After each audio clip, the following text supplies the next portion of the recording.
नमस्कार। दिन भर की बड़ी खबरों के विश्लेषण के कार्यक्रम सुनिए सच में आपका स्वागत है। मैं हूं मुकेश कुमार। तो दोस्तों, शुरू करते हैं आज का सुनिए सच। आज की खास खबरों पर नजर डालते हुए, पाबंदियों और बहिष्कार के बीच चीन से 5 महीनों में बढ़ा 70% व्यापार। राजस्थान में पायलट के बागी तेवर, बोले कमेटी विवाद सुलझाने में फेल।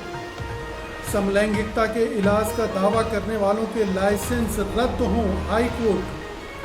बीजेपी शासित त्रिपुरा में पत्रकारों पर बढ़े हमले, 1 साल में 24 केस दर्ज। आगरा के अस्पताल में खतरनाक मॉक ड्रिल, 22 मरीज मरते मरते बचे। खास खबरों पर नजर डालने के बाद अब वक्त है आज की बड़ी खबरों के विस्तार से विश्लेषण का। इसलिए सबसे पहले लेते हैं आज की सबसे अहम खबर। भारत में आई कोरोना की दूसरी लहर के दौरान भारत और चीन के बीच व्यापार में बड़ी उछाल दर्ज की गई है। दोनों देशों के बीच इस साल के 5 महीनों में व्यापार 70% बढ़कर 48 अरब डॉलर से अधिक हो गया है। चीन के सीमा शुल्क के आंकड़ों में ये दिखाया गया है। दोनों देशों के बीच सीमा पर चल रहे विवाद के बावजूद व्यापार में ऐसी वृद्धि को चीनी मीडिया ने संबंधों में लचीलेपन के रूप में देखा है। ग्लोबल टाइम्स के मुताबिक विशेष रूप से जनवरी से मई तक भारत में चीनी निर्यात में सालाना आधार पर 64.1% की वृद्धि हुई है, जबकि आयात में 90.2% की वृद्धि हुई है। रिपोर्ट में कहा गया है कि भारत चीन के बीच हुआ व्यापार उस व्यापार से अधिक है जो बीजिंग ने अन्य व्यापारिक साझेदारों के साथ किया। सामान्य प्रशासन सीमा शुल्क ने सोमवार को जारी किए गए आंकड़ों के अनुसार अप्रैल और मई के बीच में चीन से भारत को निर्यात में काफ़ी तेजी से बढ़ोतरी हुई है। इसके लिए पिछले कुछ महीनों में भारतीय कंपनियों द्वारा चीन से बड़ी मात्रा में मंगाई गई चिकित्सा वस्तुएं और उपकरण भी जिम्मेदार हैं। बता दें कि 2020 में भारत चीन व्यापार 5.6% घटकर 87.6 अरब डॉलर हो गया था, जो 2017 के बाद से सबसे कम था। लेकिन इसके बावजूद चीन अमेरिका को पछाड़कर पिछले साल भारत का सबसे बड़ा व्यापारिक भागीदार बन गया था। तो एक जो वास्तविकता है व्यापार की, विश्व व्यापार की और भारतीय ज़रूरतों की, उसको ये परिलक्षित करता है। ये आंकड़े, ये वृद्धि, ये जो चेंज आया है भारत और चीन के व्यापार में। भारत की बहुत कुछ निर्भरता चीन पर है व्यापार के संबंध में, इसे स्वीकार किया जाना चाहिए। यही वजह है कि भले ही जो संघ परिवार है या जो तथाकथित राष्ट्रवादी हैं वो चीन का बहिष्कार करने की बात करते हैं, चीनी प्रोडक्ट का बहिष्कार करने की बात करते हैं, लेकिन दोनों देशों के बीच में उसका व्यापार पर कोई असर नहीं पड़ता। यहाँ तक कि भारत सरकार ने भी कुछ ऐसी पाबंदियों की बात की, कुछ प्रोडक्ट पर रोक लगाया, कुछ ऐप्स पर रोक लगाया, कुछ ठेके भी रद्द किए। इसके बावजूद उसका असर भारत और चीन के व्यापार पर बहुत ज़्यादा नहीं पड़ रहा है, क्योंकि हमारी ज़रूरतें हैं और भारत सरकार भली भांति जानती है कि चीन से व्यापारिक संबंध तोड़ना असंभव है। खासतौर पर जो मेडिकल ज़रूरत थी कोरोना काल में, हमें जो दवाइयाँ बनाने के लिए जो कच्चे माल की ज़रूरत होती है उस पर हमारी चीन पर उसके लिए बड़ी निर्भरता है। और इसी वजह से हमारे जो फार्मास्यूटिकल कंपनी है और जो उपकरण बनाती है मेडिकल के, वो चीन पर निर्भर हैं और उनको रोकना ऐसे काल में तो असंभव ही था। जब तक कि हम अपने आत्मनिर्भर न हो जाएं तब तक ये असंभव नहीं। तो ये एक वास्तविकता को रेखांकित करता है, इसे समझना चाहिए।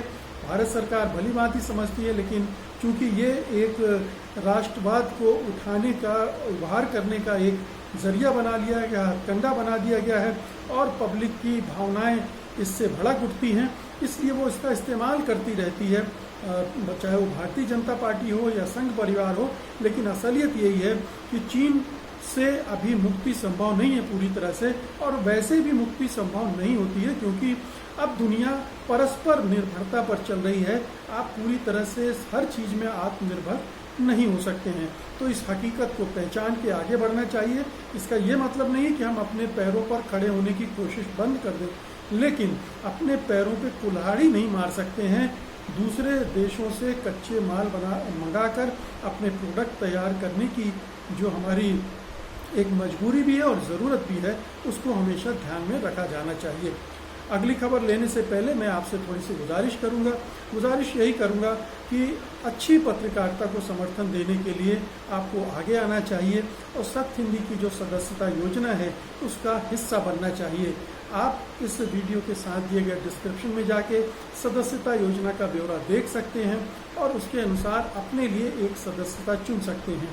इस तरह से आप सत्य हिंदी की मदद करेंगे, अच्छी पत्रकारिता की मदद करेंगे और अच्छी पत्रकारिता को आगे बढ़ाने में सहयोग करेंगे। हमें उम्मीद है कि आप ऐसा ज़रूर करेंगे।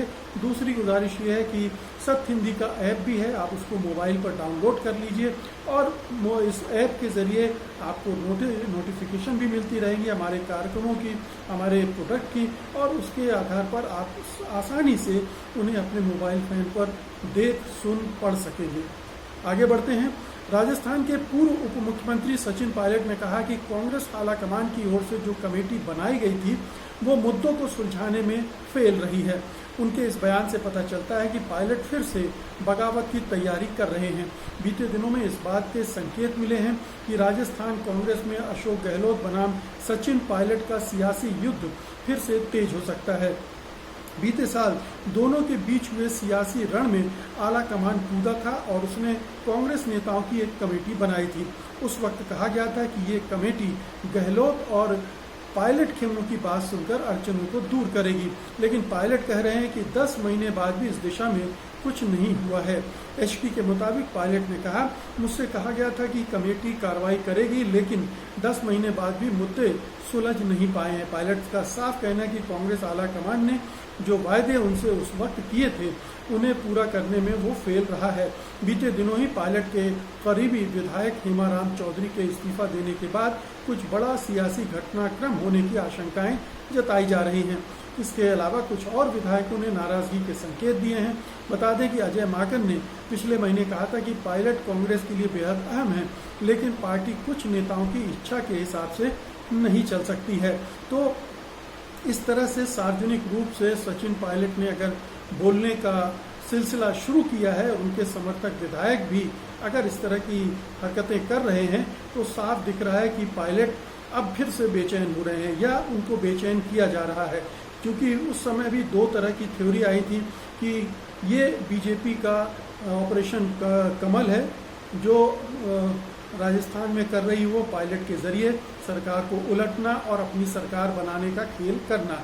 तो ये उसकी एक रणनीति के तहत भी पायलट अगर उस रणनीति से जुड़े हुए हैं, उसके आधार पर काम कर रहे हैं। उस समय चूंकि उनके पास इतने विधायक नहीं थे कि राजस्थान में गहलोत सरकार को उलट सकें, इसलिए पीछे हट गए थे। तो एक थ्योरी है। दूसरी बात यह है कि अगर आला कमान ने उनके साथ कुछ वादे किए थे, इस कमेटी को उन समस्याओं को सुलझाना था। अब वो समस्याएं क्या हैं? अगर वो ऐसी समस्याएं हैं जो पायलट की कुछ ऐसी मांगे हैं जैसे वो मुख्यमंत्री बनने पर आमादा हो, तो शायद वो पूरी होनी भी संभव नहीं है। लेकिन कमेटी की असफलता है या आला कमान की असफलता है या सचिन पायलट का लालच है या सचिन पायलट का बीजेपी द्वारा इस्तेमाल है, जो भी स्थिति है उससे राजस्थान में एक बार फिर से सरकार के सामने संकट खड़ा होने जा रहा है। बीजेपी के साथ दिक्कत यह है कि उसकी पार्टी राजस्थान में एकजुट नहीं है। वसुंधरा राजे अलग खिचड़ी पका रही हैं और वो किसी भी सूरत में सचिन पायलट को मुख्यमंत्री बनते हुए नहीं देख सकती हैं। अगर पायलट 15-20 विधायकों को तोड़कर लेकर आ भी जाएं तो भी ये मंजूर नहीं होगा वसुंधरा राजे को, क्योंकि वो खुद बनना चाहती हैं। तो हो सकता है कि ऑपरेशन कमल इसीलिए बार बार फेल हो रहा हो। लेकिन देखने दिलचस्प होगा कि अगले कुछ हफ्तों महीनों में ये जो पायलट की बगावत है वो किस तरह से आगे बढ़ती है। अगली खबर लेते हैं। मद्रास हाईकोर्ट ने कहा है कि ऐसे डॉक्टर्स जो इस बात का दावा करते हों कि समलैंगिकता का इलाज करते हैं, उनके लाइसेंस रद्द कर दिए जाने चाहिए। अदालत ने सोमवार को दिए आदेश में तमिलनाडु सरकार और केंद्र सरकार के अफसरों से कहा कि वे ऐसी योजना तैयार करें जिनसे LGBTQIA+ समुदाय के हक हुकूक का सम्मान किया जा सके। अदालत ने एक समलैंगिक जोड़े की ओर से दायर याचिका पर सुनवाई करते हुए ये बातें कही। इस जोड़े ने याचिका में पुलिस पर उनका उत्पीड़न करने का आरोप लगाया था। जस्टिस आनंद वेंकटेश ने मामले की सुनवाई के बाद जोड़े के हक में फैसला दिया। जोड़े के परिजनों की ओर से पुलिस में उनकी गुमशुदगी की रिपोर्ट दर्ज कराई गई थी और उसके बाद से ही पुलिस लगातार उनसे सवाल जवाब कर रही थी। इस मामले में सुनवाई के दौरान जस्टिस आनंद वेंकटेश ने कहा कि यौन स्वायत्तता निजता के अधिकार का एक अहम अंग है और न्यायिक सेवा से जुड़े अफसरों, पुलिस और जेलों के अफसरों के बीच में जागरूकता कार्यक्रम चलाए जाने चाहिए। साथ ही स्कूलों, कॉलेजों के पाठ्यक्रमों में भी बदलाव किए जाने चाहिए जिससे इन समुदायों के साथ भेदभाव न हो। जस्टिस वेंकटेश ने फैसला सुनाते हुए एक बेहद अहम बात कही। उन्होंने कहा, मुझे ये स्वीकार करने में कोई हिचक नहीं है कि मैं भी उन लोगों में से था जो अभी तक समलैंगिकता को पूरी तरह समझ नहीं पाए हैं। अज्ञानता किसी भी तरह के भेदभाव के लिए कोई तर्क नहीं हो सकती। उन्होंने कहा कि इसके बाद मैंने इसके बारे में जाना।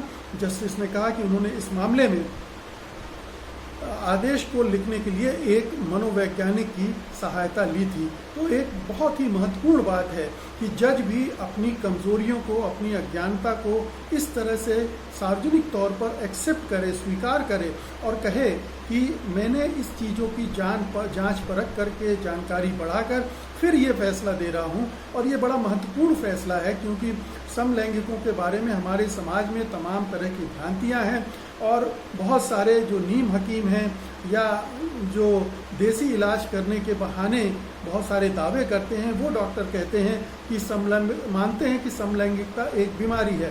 संघ परिवार के सदस्यों में ये भारी संदेह है, ये धारणा बनी हुई है कि समलैंगिकता एक बीमारी है और वो इसको एक नीची नज़र से देखते हैं, इसके इलाज की बात करते हैं। और इसी तरह की जो पुरातन पंथी, पिछड़ेपन वाली सोच वाले लोग हैं वो भी इसी तरह से सोचते हैं। लेकिन ये एक प्राकृतिक चीज़ है, नेचुरल है और ये हर समाज में, हर देश में ये है, मौजूद है और रहती आई है। इसलिए इसे स्वीकार करना चाहिए। इसको स्वीकार करते हुए उन्हें समाज में उसी तरह से सम्मानित स्थान मिलना चाहिए जैसे दूसरों को मिलता है। तो इस रूढ़ी को तोड़ने में ये मद्रास हाई कोर्ट के इस फैसले और उनके जज की ये बातें हमेशा महत्वपूर्ण रहेंगी। इनको आगे आने वाले समय में शायद नज़ीर के रूप में भी इस्तेमाल किया जाएगा। अगली खबर लेते हैं। बीजेपी शासित त्रिपुरा में पत्रकारों पर हमले को लेकर आ रही खबरों से पता चलता है कि इस राज्य में भी पत्रकारिता करना आसान काम नहीं है। पुलिस के मुताबिक 2020 से अभी तक पत्रकारों पर हमले के 24 मामले दर्ज किए गए हैं। पुलिस के मुताबिक इनमें से 16 मामलों में चार्जशीट दाखिल कर दी गई हैं जबकि 5 की अभी जांच चल रही है। इनमें शामिल पक्षों के बीच समझौता होने के बाद 3 अन्य मामलों का निपटारा किया गया है। असिस्टेंट जनरल पुलिस सुब्रत चक्रवर्ती ने कहा है कि हम मीडिया कर्मियों को सुरक्षा प्रदान करने के लिए प्रतिबद्ध हैं। क्योंकि मीडिया के लिए कोई अलग कानून नहीं है, इसलिए हमने इन मामलों में संहिताबद्ध प्रक्रिया का पालन किया है। यहाँ तक कि ऐसे मामलों में भी जहाँ शिकायतें पहली नज़र में बढ़ा चढ़ाकर की गई थी, उनमें भी आईपीसी की धाराओं को शिकायतकर्ता द्वारा दी गई जानकारी के अनुसार लगाया गया। वहीं असेंबली ऑफ जर्नलिस्ट के मीडिया सचिव सम्राट चौधरी ने कहा है कि पत्रकारों पर हमले की संख्या 28 से अधिक है और आधिकारिक आंकड़ों में कथित विरोधाभास है। उन्होंने कहा इनमें से अधिकांश मामले मुख्यमंत्री विप्लव कुमार देव की पिछले साल मीडिया विरोधी टिप्पणी के बाद दर्ज किए गए थे, जब उन्होंने कहा था कि ये कोविड की रिपोर्टिंग के लिए मीडिया के एक वर्ग को वो कभी माफ नहीं करेंगे। तो राज्य के मुख्यमंत्री ने ही इस तरह का भड़काने वाला बयान दिया था और उसके बाद संघ परिवारी उसमें लग गए कि जो भी पत्रकार सरकार की पोल खोलता था, सरकार की अक्षमताओं को उजागर करता था, उसको टारगेट किए जाने लगा, घर घर में घुसकर पीटे जाने लगा, उन पर राह चलते हमले होने लगे। तो जो भारतीय जनता पार्टी के समर्थक, अंधभक्त बंगाल में हिंसा हो की जो घटनाएं हुई उनको लेकर उत्तेजित होते हैं, बार बार सवाल करते हैं, उन्हें ज़रा ये भी देखना चाहिए कि उनकी ही पार्टी के शासन वाली त्रिपुरा इस राज्य में किस तरह के हालात हैं। वहाँ लगातार हमले हो रहे हैं, लगातार राजनीतिक हिंसा भी हो रही है और मीडिया पर भी हिंसा हो रही है और उसके वो रोक नहीं रही है। अगर एक के बाद एक साल के अंदर 28 घटनाएं हो गई हैं एक छोटे से राज्य में, तो ये बहुत बड़ी बात है, बहुत चिंता की बात है। इसे पत्रकार के जो संगठन है राष्ट्रीय स्तर के, उनको भी नोटिस लेना चाहिए। सरकार को अपना प्रतिरोध दर्ज कराना चाहिए, उनको कंपेल करना चाहिए, मजबूर करना चाहिए कि वो त्वरित कार्रवाई करें और कड़ी कार्रवाई करें, ताकि ये जो पार्टी के बीजेपी के कार्यकर्ता हैं, समर्थक हैं, वो इस तरह की हरकतें करने से बाज आए। आज की अंतिम खबर लेते हैं।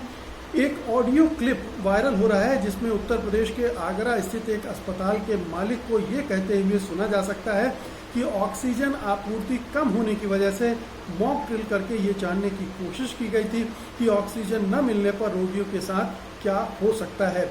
इसके तहत 5 मिनट के लिए ऑक्सीजन की आपूर्ति रोक दी गई थी। इस वजह से 22 रोगियों का शरीर नीला पड़ गया और वे मरते मरते बचे।